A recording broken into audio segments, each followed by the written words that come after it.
Yun, yung delivery namin mga par, Friday oh, dami. Typical Friday, namin deliver. Puno mga par. Pero kaya yan. No worries yan, no worries.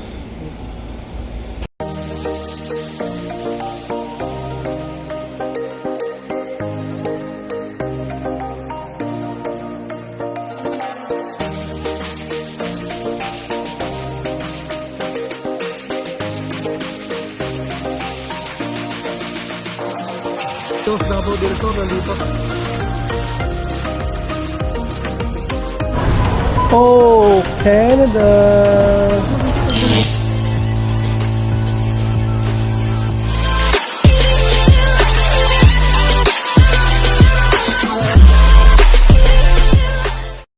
Good morning mga par! So, biyahe kami, afternoon run mga par. Ito yung truck namin oh.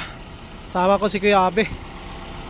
Yung bagong driver mga par, hindi pumasok ngayon kasi siguro napagod or hindi natin alam kung anong dahilan niya. Siguro nagpahinga. Tingnan natin kung papasok ko sa bukas. Meron pa kasi Friday ngayon mga par no? So dalawa muna kami ngayon. Friday medyo marami mga par no? Kita nyo naman sa ano kanina. Tapos lang bibilisan lang namin ngayon. Siyempre yung safety pa rin namin yung aming ano, pinaka concern no. And ma-deliver natin maayos yung ating mga products mga par. So ayun, kita-kita tayo sa daan. And ingat kayo lahat mga par. Ayun, hintayin natin si Kiabi mga par, ng driver, kasi kinuha pa niya yung invoice sa taas. Ako dapat ang kukuha ng mga par, pero pinapatawag siya kaya siya na lang ang kukuha. Pero ready na.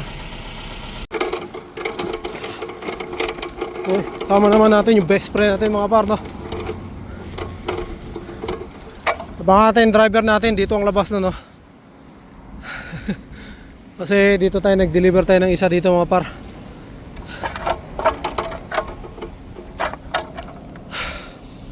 So kinuha niya doon, kinuha ko rito. So labas niya pa rin dito mga par no. So ayan, hintayin na natin siya dito. Ayan. Kailangan naming mabilis kumilos mga par no, para mabilis kami makauwi ngayon. Friday mga par ngayon. Tignan natin kung hanggang saan yung ano natin. Pero syempre yung safety pa rin natin ang ating iniisip palagi. So ayan na yung driver ko. Punta na rito. Punta niya rito. So ayan mga par, mamaya uli. Tignan natin kung oras tayo makakauwi no? Dalawa lang kami ngayon kasi nga yung bagong driver nag-absent to. Hindi namin alam kung umayaw or nagpahinga lang. So kung bukas hindi pa rin siya pumasok mga par, malamang alam ko kung umayaw na ba pero malamang pag dalawang araw na wala ka mga par no? Malamang ayaw ka na no? Siguro hindi niya na kaya. Sana pumasok sa bukas mga par. So yun, dito na yung driver ko. Punta na yan. Yo mga par, dito kami sa second drop namin no? Afternoon run mga par. Hintay lang natin yung ating driver sa loob. May kinuha pa no? Ayan. Dito kami sa back door no? Ito yung tsura ng mga back door nila. Dito nagdi-deliver mga pa. Diretso kami doon sa kabila. Ayan. Diyan nag-deliver din kami dyan. Ang delivery mga par no, minsan ang delivery mabilis lang pagka-deliver ka ng products. Ang nagpapatagalan talaga kasi yung pag nangukolekta ka, kasi minsan yung mga customer mga par matagal magbayad or matagal magbilang no? Kasi minsan may customer pa rin sila, unahin muna nila yon bago kami no? Kasi mabayaran lang naman kami. Siyempre yung unahan nila yung customer din nila. So tapos minsan mga par, siyempre pagkabilang niya, pagka nalito, bibilangin uli. Kaya medyo matagal. Tapos siyempre bibilangin mo pa rin, kasi pag nagkulang yan, sagutin mo yun mga par no? Pag umalis ka na sa customer, pag kulang ang pera, sagot mo yun, babayaran mo yun. Kaya talagang make sure din na talagang na tama yung pera no. Kaya talagang medyo mahirap mga par no? Pero sa katagalan nasasanay ka rin no. Kaya ako pagka hawak ko yung pera, talagang binibilang ko, kasi once na magkulang yan, ako okay lang kung mga $2, $3, $5 mga par. Pagka 100 na, 50, 100, tulugi ka na. Akala ko kanina mga par hindi mag-i-snow. Maglag ng snow ah. Wala naman nakalagay sa ano kanina na mag-i-snow. Bigla na lang bumagsak. Nakalagay lang kanina mga par ano lang. Windy lang. Windy pala na may kasamang snow. Yan.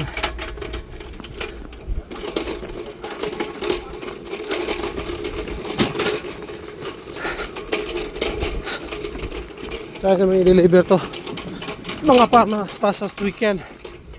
Siyempre kailangan yung safety rin namin. Pinaka-importante. Tingnan natin kung anong oras na makaka-uwi ngayon. 3 kami ngayon sa biyahe mga par no?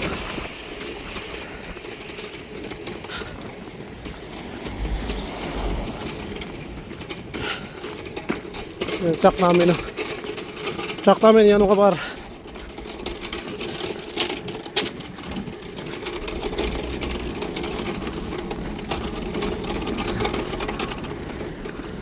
Sa loob pa sila. Woo!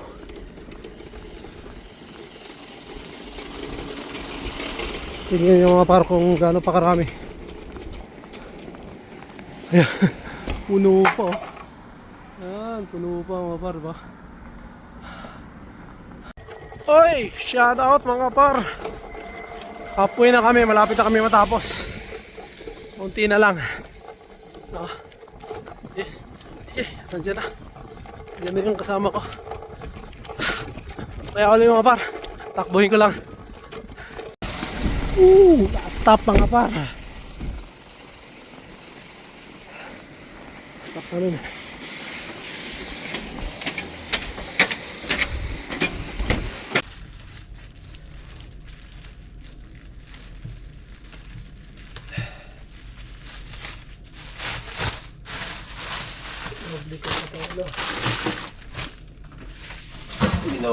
Doble ko pa itong stick. Ayan kasi maganda yung silyo.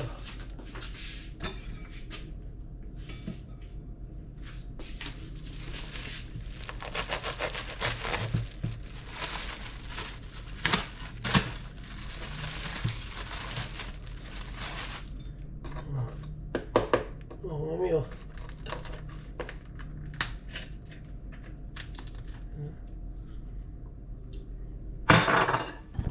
Tikman natin balat mga par. Lechon nga.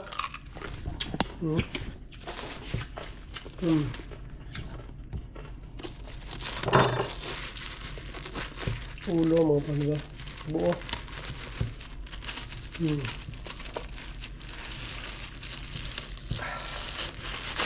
Yan, diba?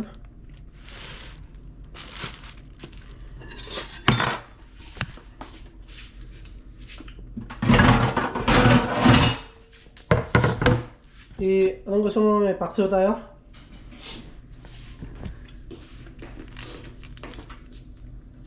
So, diba? Minuto mo? Ay, pinanuto mo na? Luto nga yan. Parang nakakatakot naman ng Yun yan ang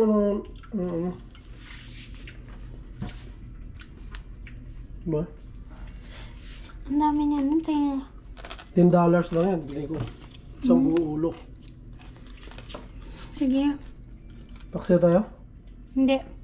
Ano? Okay na yan. Ganyan na natin kainin? Hatiin mo na lang. Hindi. Hoy, baka par. Para may pinuntahan tayo dito sa STC.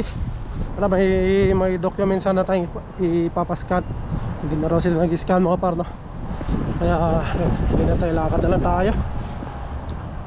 Para gusto ko sana mag-bus din mga par, pauwi no? Kasi medyo malamig. Pero di na, pare na lang natin para matunaw yung litson na kinain natin kanina, hapunan no? exercise na rin syempre mga par, no? Yan syempre, dumaan tayong Walmart, bumili tayo ng ano mga par, talong, sibuyas dahon, at saka yung ano, labanos. Kasi yung natirang litson mga par, sisigang ko yun bukas, tanghalian namin. Kasi marami pa eh. Sisigang ko yun. Pero matagal namin maubos yun mga par, kasi tatlo lang naman kami, no? Sisiganan tayong konti, yung saktong pang ano lang, kasi ang kakain lang naman si Mrs. tsaka ako, si Inday, sabaw lang naman yun si Inday. Malamang baka bukas yan, hindi nakakain yun, itlog nang kakain. So yan, sa mga nagtatanong, si Inday okay na pakiramdam ni Inday, no? May nag-comments kasi doon na sana okay na si Inday. Okay na po si Inday mga par, salamat po sa ano, sa inyong pag-alala, no? Maano na po, makulit. Na Monday papasok na po siya. Ayun, may share ko lang pala mga par, no? Kasi talagang natuwa ako, no? Dahil sa bagong balita nga mga par, no? Itong katapusan lang, nakarambuan lang mga par. Oo, na yung cook, no? Sa express entry mga par, no? Pasok na yung cook sa Pierre Patoy mga par, no? So express entry yan siya. And mayroon na nga yung category yung cook doon, no? Kasama na siya. Kasi dati mga par, hindi siya kasama eh. Kaya yun, kasi kaya ako natuwa mga par, no? Kasi sa mga hindi nakakaalam, sa mga kung hindi nyo na itatanong ang experience po natin sa Pilipinas mga par ay isa tayong cook, no? So talagang naano ako doon, kasi hindi ko magamit yung experience ko rito eh. Kasi dito rin pagdating ko mga par, kaya hindi ako nakahanap ng trabaho na cook. Kasi maraming cook na dito, no? Kasi kahit yung mga walang experience mga par, pwedeng maging cook dito. Hindi na natin titingnan kung yung background mo, cook ka ba, or yun nga, yun ba yung dati mong trabaho. Basta dalang mga par, no? Nag-hiring sila, tapos kasi willing to train sila dito mga par. Iba sila dito eh. Yun ang kagandahan rin, isa sa kagandahan ng Canada mga par, no? Kahit wala ka experience sa trabaho, willing to train sila mga par. Kaya yun, gaya ng cook nga, gaya ng pangungusina rito, yung mga iba, yung mga kilala ko nga sa mga background nila sa ano, healthcare, no, sa Pilipinas, no, pero cook sila. Wala silang experience mga par, no. Pagdating lang doon, tinuruan sila. Kasi yung cook, kasi yung menu lang naman ang kakabisaduhin mo dyan eh. Tapos pag nakuha mo na, napakayos na. Wala nang problema dyan mga par. And yun, natuwa nga ako, no, kasi sinama nila yung cook sa category base ng express entry mga par, no. So kahit pa paano may pag-asa tayo, no, na magkaroon din ng ating pathway, no, at magamit natin yung ating experience sa Pilipinas. And syempre yung mga nasa Pilipinas din, no, kung nanonood kayo, kung panood itong vlog natin, kung cook kayo, no, i-try nyo yung pag-aralan, no, ang express entry. And baka qualified na kayo, no, or pwede kayo mag-Canada kung gusto nyo, no. So may pagkakataon na po ang mga cook na magkaroon ng chance na pumunta, yung mga outside Canada, no. So sa akin kasi mga par, nandito na.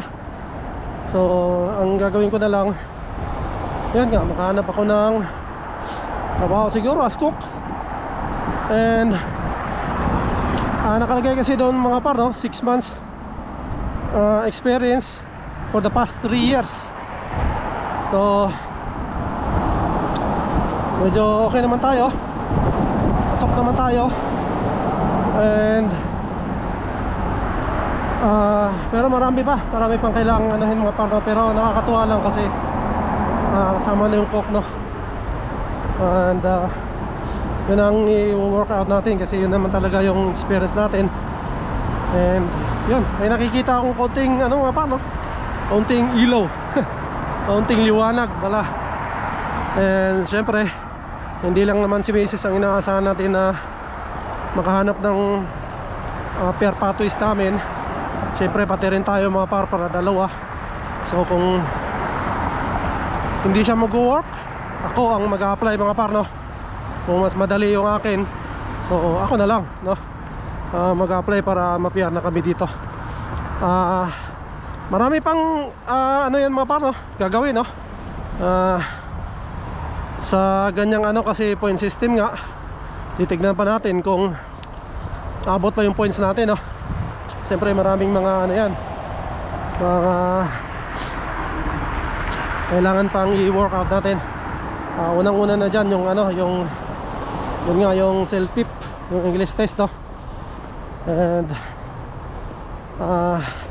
siguro naman matagal pa yan mga par, no? Kasi kakalagay lang nila, siguro magtatagal yan. And maraming natuwa dyan sa balita na yan mga par, kasi marami rin talagang coke, no? Dito sa Canada, no? And yan, yung mga kasalukuyan katrabaho ng ganyan, medyo nabuhayan sila ng loob. And kailangan syempre inopen na ng Canada. Kaya salamat Canada, no? Thankful tayo sa Canada, inopen nila at nakita nila mga par na ano rin, no? In demand rin ang coke dito sa Canada mga par, no? At kailangan talaga ilagay yan. Pero yun nga, sabi ko, kailangan mo rin i-workout yan kasi hindi ibig sabihin na nandyan na yung coke sa listahan, magpaano lang tayo, no? Paisisi na lang, no? Hindi ganun din kadali kasi yun nga, sabi ko nga, point system yan mga par, no? Kailangan umabot yung points mo doon sa cut-off nila.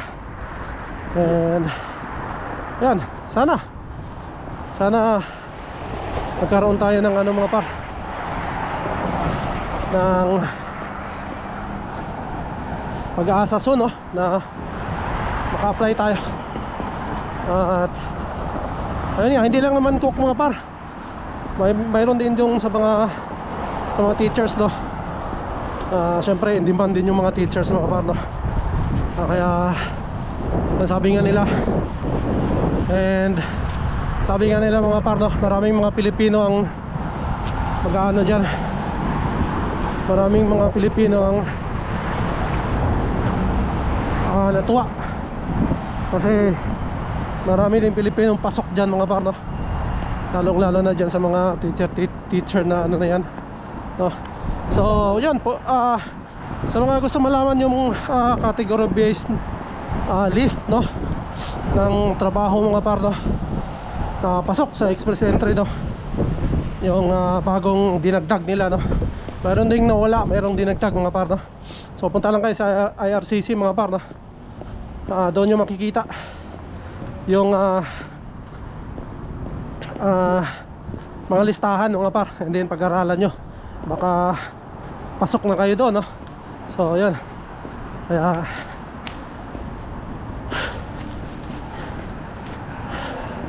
kailangan yung pag-aralan talaga mga par, no. So yan, napakagandang balita, no. And unti-unti ng totoo nga yung sabi nila mga par, no, na baka puro magandang balita na yung 2025 ngayon.